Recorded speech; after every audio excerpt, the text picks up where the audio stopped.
So as we begin, let us take inventory. We are a nation that has a government, not the other way around. And this makes us special among the nations of the earth. Our government has no power except that granted it by the people. It is time to check and reverse the growth of government, which shows signs of having grown beyond the consent of the governed. It is my intention to curb the size and influence of the federal establishment and to demand recognition of the distinction between the powers granted to the federal government and those reserved to the states or to the people.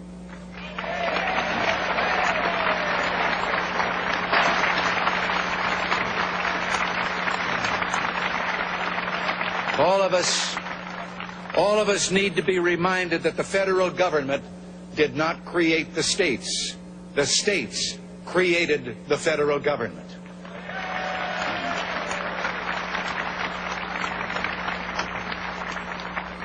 Now, so there will be no misunderstanding, it's not my intention to do away with government. It is rather to make it work. Work with us, not over us. To stand by our side, not ride on our back. Government can and must provide opportunity, not smother it. Foster productivity, not stifle it. If we look to the answer as to why for so many years we achieved so much, prospered as no other people on earth, it was because here in this land we unleashed the energy and individual genius of man to a greater extent than has ever been done before. Freedom and the dignity of the individual have been more available and assured here than in any other place on earth. The price for this freedom at times has been high, but we have never been unwilling to pay that price. It is no coincidence that our present troubles parallel and are proportionate to the intervention and intrusion in our lives that result from unnecessary and excessive growth of government. It is time for us to realize that we're too great a nation to limit ourselves to small dreams. We're not, as some would have us believe, doomed to an inevitable decline. I do not believe in a fate that will fall on us no matter what we do. I do believe in a fate that will fall on us if we do nothing. So with all the creative energy at our command, let us begin an era of national renewal. Let us renew our determination, our courage, and our strength. And let us renew our faith and our hope. We have every right to dream heroic dreams. Those who say that we're in a time when there are no heroes, they just don't know where to look. You can see heroes every day going in and out of factory gates.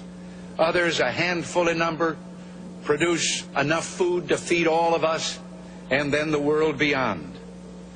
You meet heroes across a counter, and they're on both sides of that counter. There are entrepreneurs with faith in themselves and faith in an idea who create new jobs, new wealth, and opportunity. They're individuals and families who take taxes support the government and whose voluntary gifts support church, charity, culture, art, and education. Their patriotism is quiet but deep.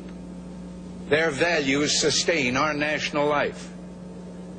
Now, I have used the words they and their in speaking of these heroes. I could say you and your, because I'm addressing the heroes of whom I speak, you, the citizens of this blessed land.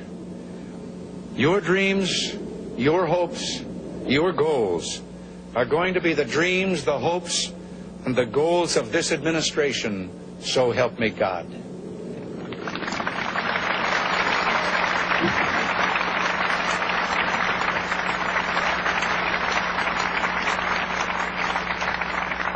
We shall reflect the compassion that is so much a part of your makeup.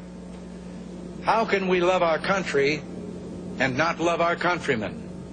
And loving them, reach out a hand when they fall, heal them when they're sick, and provide opportunity to make themselves sufficient so they will be equal in fact and not just in theory. Can we solve the problems confronting us? Well, the answer is an unequivocal and emphatic yes. To paraphrase Winston Churchill, I did not take the oath I've just taken with the intention of presiding over the dissolution of the world's strongest economy. In the days ahead, I will propose removing the roadblocks that have slowed our economy and reduced productivity. Steps will be taken aimed at restoring the balance between the various levels of government. Progress may be slow, measured in inches and feet, not miles, but we will progress. It is time to reawaken this industrial giant, to get government back within its means, and to lighten our punitive tax burden. And these will be our first priorities, and on these principles there will be no compromise.